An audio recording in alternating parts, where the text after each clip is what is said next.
بسم اللہ الرحمن الرحیم۔ اللہ رب العزت نے جن دلوں میں خیر رکھی ہوتی ہے، خیر یعنی اسلام ان تک پہنچ کر رہتا ہے اور وہ اسلام کو اپنی اس اندر کی خیر کی وجہ سے پہچان کر فوراً قبول کر لیتے ہیں۔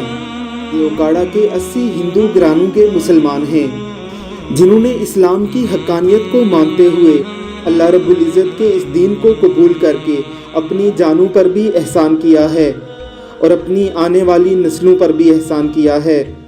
194 کی تعداد میں یہ تمام لوگ نہ صرف راضی خوشی اسلام قبول کر رہے ہیں بلکہ پکے مسلمان بننے کے لیے اسلامی تعلیمات بھی سیکھ رہے ہیں۔ علی آباد میں ٹی چوک بلوچ کالونی کے 194 ہندوؤں نے اسلام قبول کر لیا۔ اسلامی تعلیمات سے متاثر ہو کر اسلام قبول کرنے والے افراد کا تعلق بھیل برادری سے ہے۔ علاقے میں مقیم 82 گھرانوں میں سے 80 گھرانوں کے قبول اسلام سے علاقے میں خوشی کی لہر دوڑ گئی۔ اسلام قبول کرنے والے تمام افراد کے اسلامی نام بھی رکھ دیے گئے۔ ان کے اسلام قبول کرنے کے اس واقعے سے اوکاڑا میں خوشی کی ایک لہر دوڑ گئی ہے۔ اللہ کی کروڑوں رحمتیں ہوں ان لوگوں پر جو ان کے اسلام لانے کا سبب بنے۔ جس نے ایک شخص کو مسلمان کیا، اللہ رب العزت اس پر جہنم کی آگ کو حرام کر دے گا۔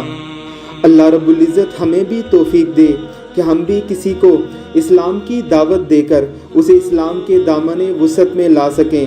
آمین ثم آمین۔